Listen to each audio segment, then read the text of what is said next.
나누겠습니다. 기도하겠습니다. 하나님, 오늘 사랑하는 주의 성도들이 주님 앞에 예배드리기 위해 주의 성전으로 올라왔습니다. 하나님 만나 주시옵소서. 우리가 드리는 예배 가운데 임재하여 주시옵소서. 주님께 드리는 이 예배를 통하여 우리의 영혼이 소성케 되는 귀한 은혜를 맛보게 하여 주시옵소서. 예수님 이름으로 기도하옵나이다. 아멘. 할렐루야. 우리 옆에 분 바라보면서 이렇게 한번 축복하며 인사했으면 좋겠습니다. 믿음이 이깁니다. 네, 진짜입니다. 우리 다시 한 번 더 인사할 때 진짜 믿음이 이깁니다. 앞에 진짜 자를 넣어서 다시 한번 합시다. 시작. 진짜 믿음이 이깁니다. 저는 우리 동성교회 모든 성도들이 믿음으로 승리할 줄 아는 그런 은혜의 사람들이 될 수 있기를 주의 이름으로 간절히 소망합니다. 지난주부터 우리는 요한계시록에 나오는 7개의 교회들을 살펴보면서 우리 교회가 본받아야 될, 또 우리 교회가 나아가야 될 방향의 모습들이 어떠한지를 함께 살펴보고 있습니다. 지난주 첫 번째 시간이었지요. 에베소 교회에 대한 이야기로 여러분들과 함께 말씀을 나누었습니다. 하나님께서 에베소 교회를 향해서 내가 내 행위와 내 수고를 안다라고 하는 말씀으로 칭찬하셨습니다. 그리고 에베소 교회는 하나님 앞에서 귀한 헌신과 봉사가 넘쳐났던, 그래서 하나님께서는 또 한다는 거예요. 뭘 한다냐면 에베소 교회의 그 인내하는 믿음을 아신다고 말씀드렸어요. 고난이 일상이 되어져 있었던 그 당시, 여러분, 인내가 없이 믿음을 지키는 것은 불가능했습니다. 에베소 교회 성도들은 끝까지 인내하며 소망 가운데 승리했던, 우리가 다시 한 번 더 우리가 인사했던 것처럼 믿음이 이기는 삶을 살았던 사람들이 에베소 교회의 사람들이었어요. 또한 하나님은 에베소 교회를 향해 칭찬합니다. 그 칭찬의 말씀 가운데 이런 말씀이 있었어요.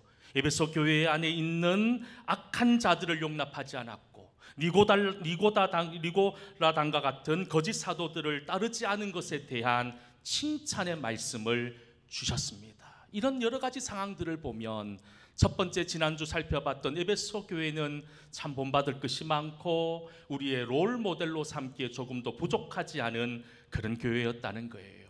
그런데 한 가지, 하나님이 이 에베소 교회를 책망하셨어요. 무엇 때문에 책망하셨습니까? 바로 그들이 가지고 있었던 하나님을 향한 처음 사랑, 그 첫사랑을 잃어버렸다라는 것으로 책망하셨어요. 지난주에 말씀드렸어요. 에베소 교회가 세워지기 전 이제 그로부터 40년의 시간이 지난 지금 처음 에베소 교회는 사랑으로 가득한 교회였습니다. 그래서 이런 하나님을 향한 첫사랑으로 말미암아 하나님에게도 칭찬받았을 뿐만 아니라 사람에게도 칭찬받는 그런 교회였어요. 그런데 시간이 지나면서 그 하나님을 향한 첫사랑이 더 깊어지는 것이 아니라 점점 희석되기 시작하고 이제는 사라져버렸다는 거예요. 그러다 보니 에베소 교회 안에 그렇게 주렁주렁 멸려 있었던 믿음의 열매들이 맺혀지질 않는 겁니다. 믿음의 열매가 없는 껍데기만 남은 교회가 되어버린 그 에베소 교회를 향해서 하나님 간절한 마음을 담아서 이렇게 얘기하죠. 너희들이 잃어버린 그 첫사람을 회복하지 못하면 너희들에게로 향하고 있었던 그 촛대를 옮겨버릴 것이다 라고 하는 말씀을 주셨던 거지요. 그 말씀은 에베소 교회에 있었던 그 촛대를 옮겨버리겠다는 말씀이 아니라 제발 그 사랑을 회복해서 하나님을 향한 온전한 믿음을 온전히 갖출 것을 권면하고 있는 말씀이었지요. 이처럼 첫사랑이 중요합니다. 오늘 함께 예배드리는 모든 성도들, 하나님 앞에서 그 가졌던 그 첫사랑의 은혜를 기억함으로 또 하나님의 사랑을 회복하고 귀한 열매로 복받는 인생 살아가는 저와 여러분 모두 다 될 수 있기를 주의 이름으로 간절히 축원합니다. 우리 옆에 분 바라보면서 다시 한 번 더 인사할까요? 첫사랑을 기억합시다. 오늘은 두 번째 시간입니다. 바로 서머나 교회에 대한 이야기를 여러분들과 함께 나누려고 합니다. 요한계시록에 7개 교회가 나옵니다. 어떤 교회는 칭찬과 책망을 받았고 어떤 교회는 책망만 받은 교회도 있고 참 감사하게도 칭찬만 받은 교회가 있습니다. 그 교회가 우리가 오늘 함께 살펴보려고 하는 서머나 교회와 또 이후에 살펴보려고 하는 빌라델비아 교회, 이 두 교회는 책망하지 않으셨어요. 칭찬만 받은 교회였다는 거예요. 저는 우리 동성교회가 하나님 앞에 이런 칭찬만 받는 그런 복된 교회 될 수 있기를 간절히 소망합니다. 특별히 오늘 말씀에 보면 하나님께서 이 서머나 교회를 향해서 이렇게 말씀합니다. 9절부터 10절까지 말씀 같이 한번 읽어보도록 하겠습니다. 내가 내 환난과 궁핍을 알거니와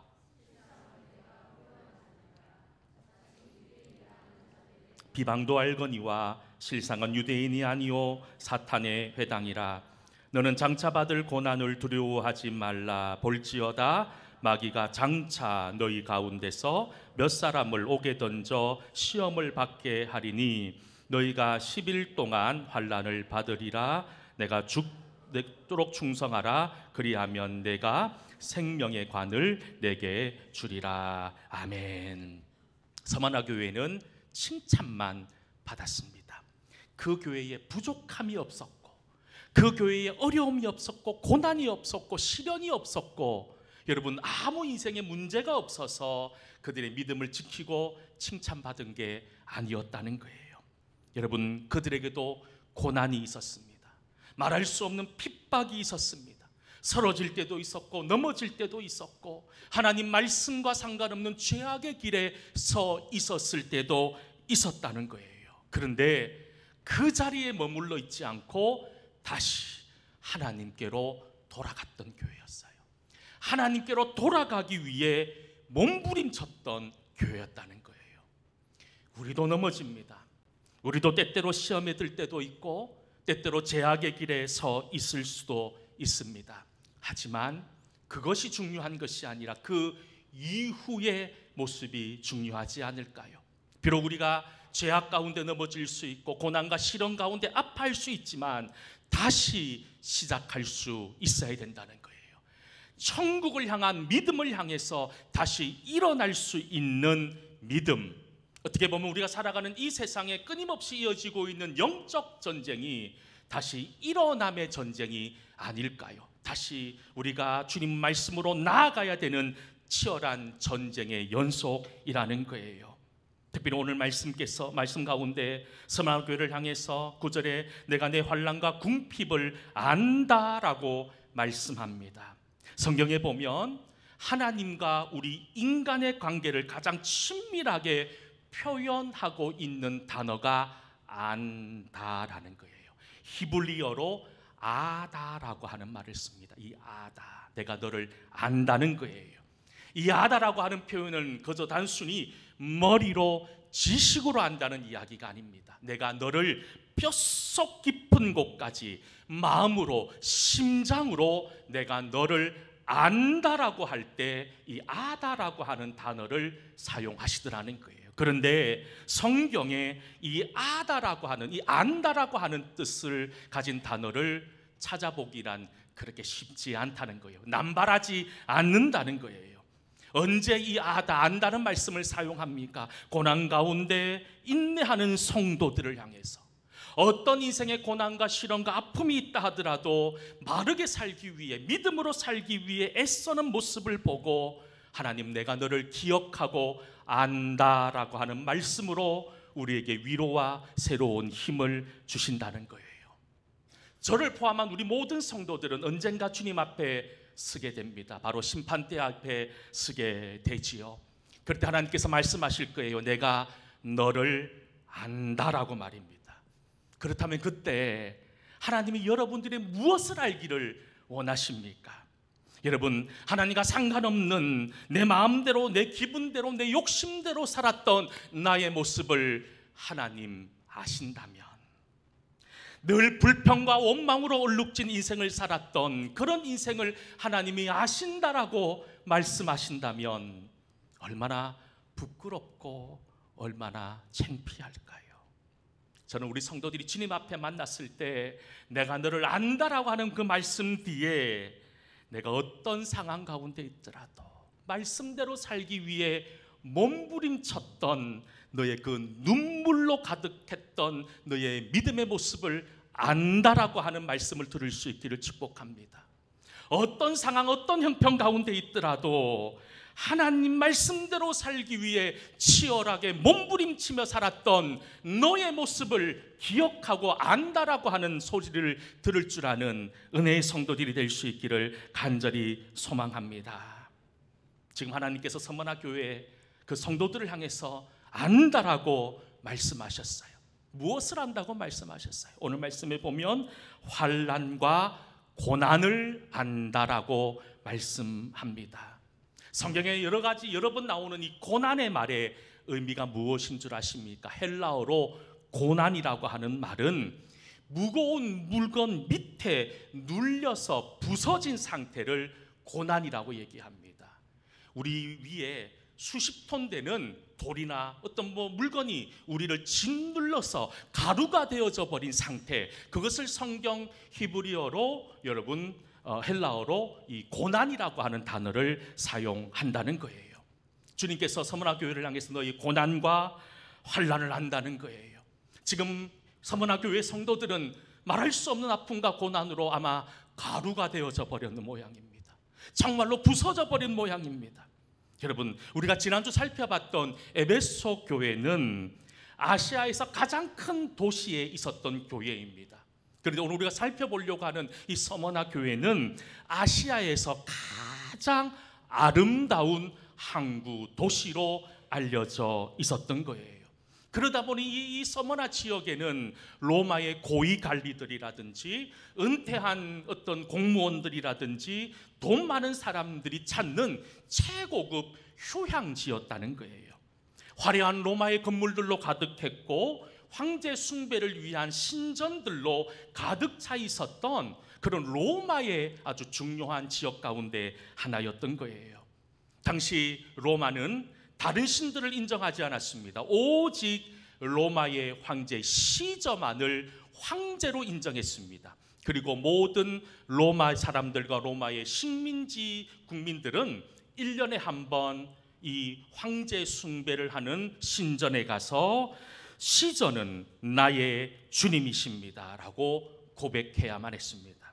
그렇게 고백하면 1년에 한 번 그렇게 성전의 신전에 가서 시저는 나의 신입니다, 나의 주님입니다 라고 고백하면 어떤 신을 믿더라도 그 자유가 보장되는 그런 시절이었다는 거예요. 이런 상황 속에서 끝까지 하나님을 향한 믿음을 지키고 있었던 성도들에게 사방에서 해유와 협박이 들어옵니다. 믿음을 가지지 않았던 가족들이 국 찌르면서 왜 그렇게 유별나게 믿음 생활하냐는 거예요. 가서 1년에 한 번 그냥 고개 숙이고 그냥 형식적으로라도 절하면 너의 믿음의 생활이 편할 텐데 왜 이렇게 유별스럽게, 왜 이렇게 사서 고생하느냐라고 하는 그런 회유와 협박 가운데 그들은 살아야 됐던 거예요. 이런 분위기에서 믿음을 지킨다는 것이 얼마나 힘들고 얼마나 어려웠을까요? 만약 서머나 성도들이 로마와 세상에 적당하게 타협했다면 그들에게 환난과 핍박은 찾아오지 않았을 거예요. 그들도 알았습니다. 거저 1년에 한 번 가서 고개 숙이면 그 이후에 인생이 그냥 행복할 줄 알았던 거예요. 그런데 서머나 교회의 성도들은 허락하지 않았습니다. 타협하지 않았습니다. 그들의 신앙, 그들의 믿음의 양심이 그것을 허락하지 않았습니다. 왜냐하면 하나님만이 오직 유일한 하나님이셨기 때문이지요. 10절 말씀에 보면 이런 구절의 말씀이 있습니다. 너는 장차 받을 고난을 두려워하지 말라라는 말씀.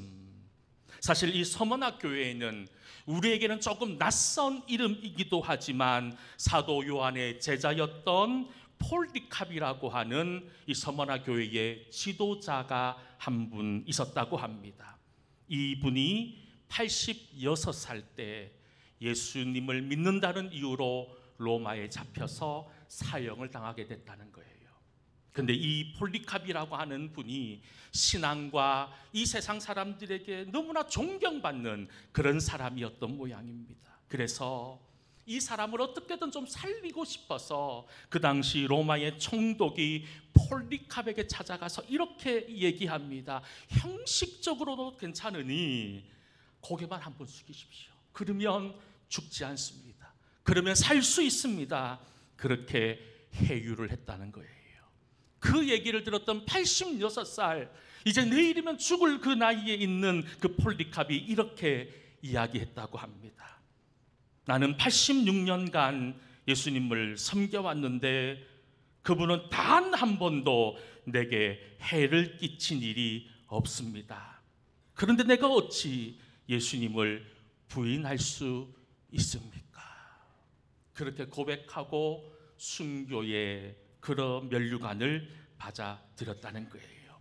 이런 타협하지 않는 믿음의 모습은 서머나 교회의 지도자였던 폴리캅에만 있었던 것이 아니라 서머나 교회의 모든 성도들에게 있었던 귀한 믿음의 모습들이었다는 거예요. 그래서 서머나 교회 하면 그들에게 별명이 하나 있었어요. 순교하는 교회라는 이름 말입니다.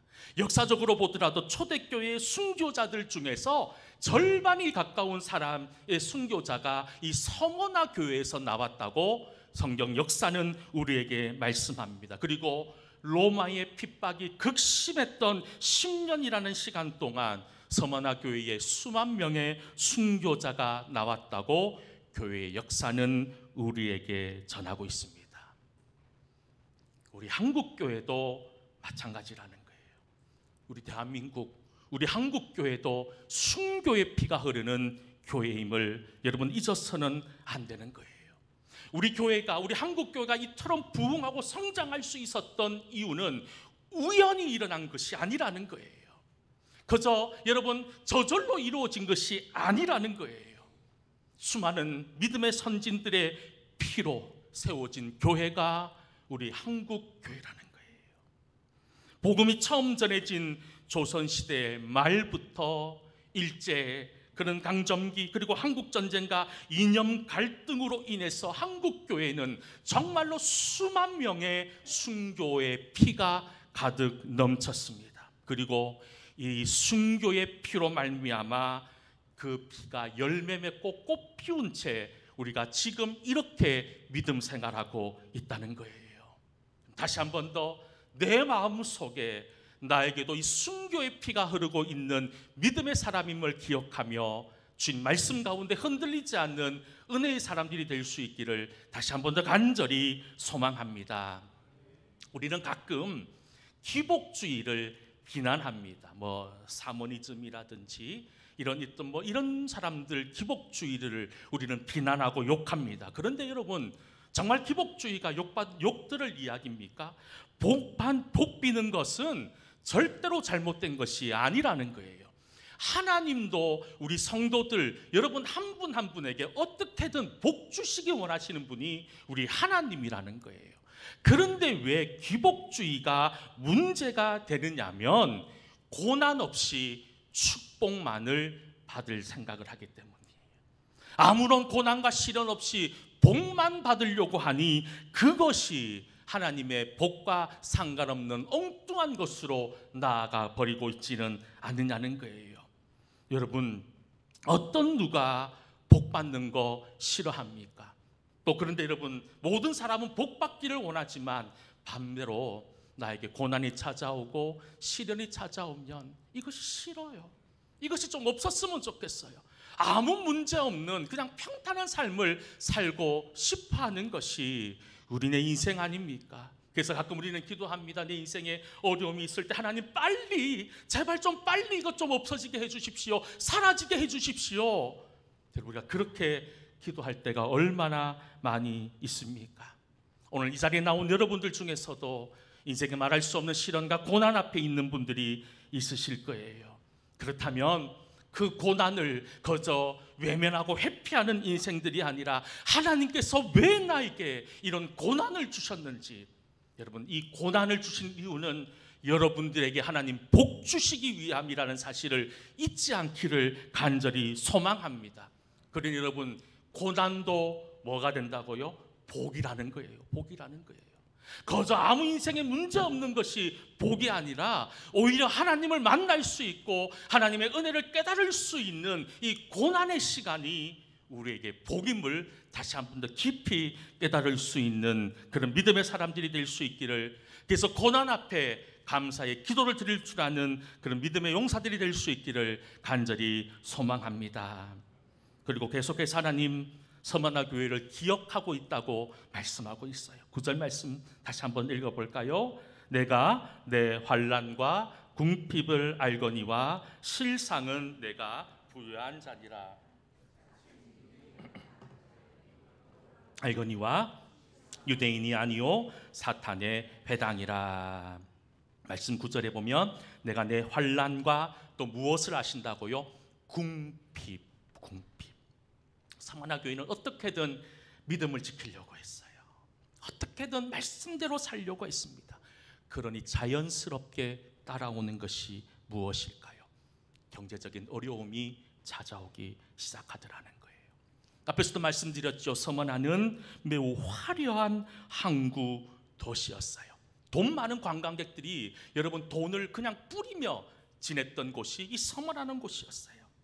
비싼 물건들로 가득했을 거예요. 또한 이곳은 지중해 뜨거운 햇빛으로 먹고 마시기에 부족치 않은 풍성한 농산물과 과일들로 넘쳐나는 그야말로 성경에 나오는 젖과 꿀이 흐르는 그런 아주 살기 좋은 그런 땅이었다는 거예요. 그런데 그렇게 화려하고 그렇게 부자 도시였던 서머나에 살고 있었던 성도들은 가난했다는 거예요. 여기서 궁핍, 빈곤이라고 하는 이 서머나 교회를 지칭하고 있는 단어를 보면 다 빼앗기고 아무것도 없는 상태였다는 거예요. 무슨 의미일까요? 그들은 처음부터 가난하지 않았다는 거예요. 그들도 부자였고 그들도 좋은 집에서 좋은 옷 입고 맛있는 거 먹으면서 남부럽지 않고 그렇게 살았던 사람이었다는 거예요. 그런데 믿음을 가졌다는 이유로, 하나님 한 분만을 나의 구주로 고백했다는 이유로 그들의 재산을 몰수당해야만 했습니다. 자신의 삶의 터전이었던 사업장들을 빼앗겨야만 했습니다. 추방당해야 했습니다.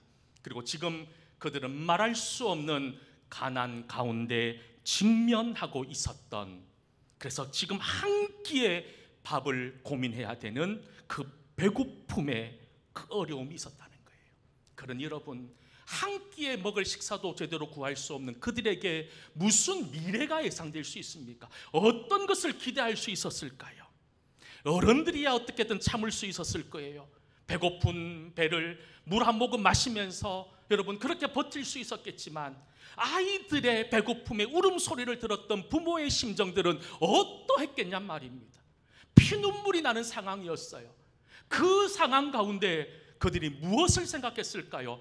거저 1년에 한번 이 황제 신전에 가서 고개 한번 숙이고 돌아와서 그냥 편안하게 살면 어떻게 할까? 어떻게 하면 그렇게 사는 게 더 좋지 않을까라고 하는 그런 유혹과 그런 시험들이 그들에게 끊임없이 밀려오는 그런 상황이었다는 거예요. 너무나도 고통스러웠어요. 우리가 구약 성경에 보면 출애굽한 이스라엘 백성들 그 광야에 살 때 하나님께서 만나를 주셨고, 그들이 고기가 없다고 하니 메추라기를 주셨고, 그들이 마실 물이 없다고 하니 반석에서 물을 내시면서 그들에게 마실 것을 주셨어요. 먹을 것을 주셨던 하나님, 그렇다면 지금 서머나 교회 성도들에게 지금 한 끼의 식사로 인해 그렇게 고통받고 있다면 먹을 것을 주셔야지요. 먹을 음식을 주셔야지요. 그런데 오늘 하나님께서는 그렇게 하지 않으셨다는 거예요. 너무너무 사실 이해가 되지 않습니다. 지금 그들에게 필요한 것은 정말 작은 빵 한 조각이었던 거예요. 그런데 하나님께서는요, 이스라엘 백성들에게 주셨던 만나와 메추라기와 물이 아니라 말씀에 내가 환난과 핍방 가운데 있지만 실상은 부유한 자라고 하는 말씀을 주셨다는 거예요. 세상 사람들의 입장에서 얼마나 기가 차고 얼마나 황당하고 얼마나 말이 되지 않는 이야기입니까? 난 지금 당장 배고파 죽겠는데 하나님 말씀합니다. 너 실상은 부자야, 부자야. 아니 먹을 게 없는데 실상은 부자라고 하니 이 말씀이 들어올 수 있었을까요? 저는 힘들었을 것 같아요. 저는 사실 저도 목사지만 그런 상황 가운데 놓이면 저도 장담 못하겠어요. 그런데 오늘 감사하게도 서머나 교회 성도들은 그 말씀 앞에 아멘 할 줄 알았던 사람이에요. 말씀의 은혜를 깨달았던 사람이었다는 거예요. 그들은 지금 세상에서 환난과 핍박을 당하고 있습니다. 배고픔 가운데 있습니다. 하지만 그들은 믿음 가운데 견고했던 사람들이었다는 거예요. 골로새서 3장 1절 말씀에 보면 이런 말씀을 우리에게 주시고 있습니다. 같이 한번 읽어보겠습니다. 그러므로 너희가 그리스도와 함께 다시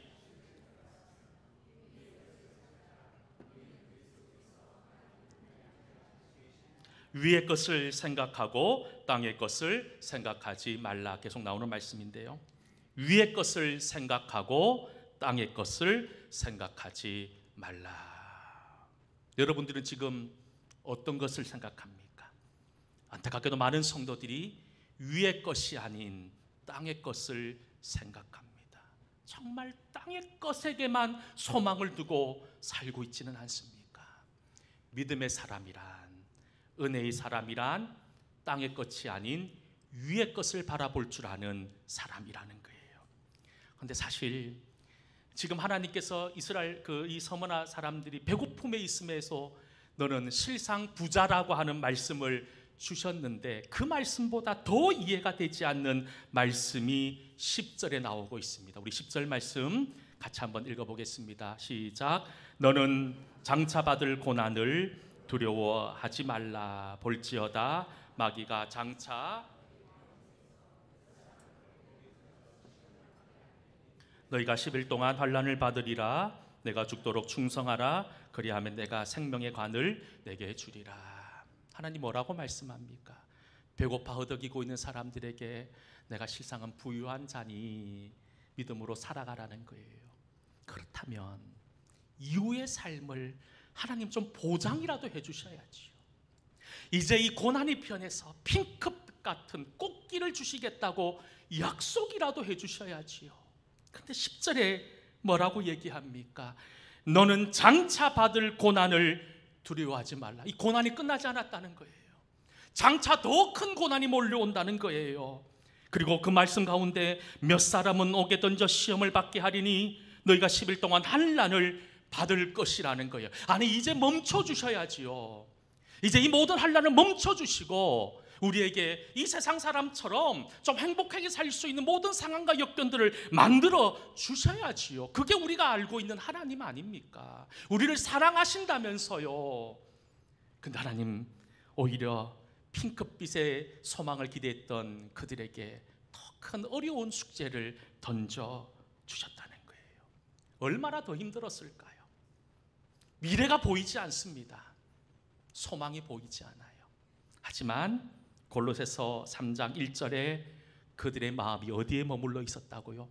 땅에 머물러 있었던 것이 아니라 하늘에 머물러 있었다는 거예요. 그들에게 하나님 약속하셨어요. 우리 10절 말씀 다시 한 번 더 비춰주시겠어요? 그리하면 내가 생명의 관을 내게 주리라. 그들이 소망했던 것은 생명의 면류관이었다는 겁니다. 생명의 면류관. 모든 사람들은 살다 보면 고난과 어려움 앞에 직면하게 됩니다. 여러분들은 어떻습니까? 여러분들이 경험하고 있는 고난과 어려움이 무엇입니까? 실패에 대한 두려움, 상실에 대한 두려움, 거부감에 대한 두려움, 시선에 대한 두려움, 건강에 대한 두려움, 내 인생과 자녀에 대한 걱정과 두려움들이 왜 없습니까? 근데 여러분 잘 생각해 보십시다. 지금까지 살아왔던 여러분들의 인생을 보면 이런 고난과 이런 두려움 앞에 놓이게 되면 여러분 우리의 생각은 어디에 머무르게 됩니까? 나에게 집중될 수밖에 없다는 거예요. 조금도 세상을 돌아볼 줄 아는 그저 이 앞에 있는 문제만을 바라보게 된다는 거예요. 그래서 우왕좌왕합니다. 그리고 두려워하고 걱정합니다. 어떻게 할까? 결국 선택하는 방법이 무엇입니까? 세상의 방법을 선택하게 되더라는 거예요. 서머나교회 성도들도 두려웠을 거예요. 말할 수 없는 고난의 연속 가운데 그들이 왜 답답하지 않았을까요? 그런데 그들은 그들의 시선을 그들에게 준 것이 아니라 하늘에 두었던 거예요. 사랑하는 성도 여러분, 여러분들의 시선은 지금 어디에 머물러 있습니까? 이 세상의 유익, 이 세상의 만족, 이 세상 사람들로부터 인정받는 높아짐, 아니면 존경, 아니면 이 세상의 어떤 것들에게 여러분들이 시선이 머물러져 있다면 그 고난 앞에 우리는 넘어질 수밖에 없어요. 결국 우리의 시선은 다시 하늘을 향해 올라갈 수 있어야 된다는 거예요.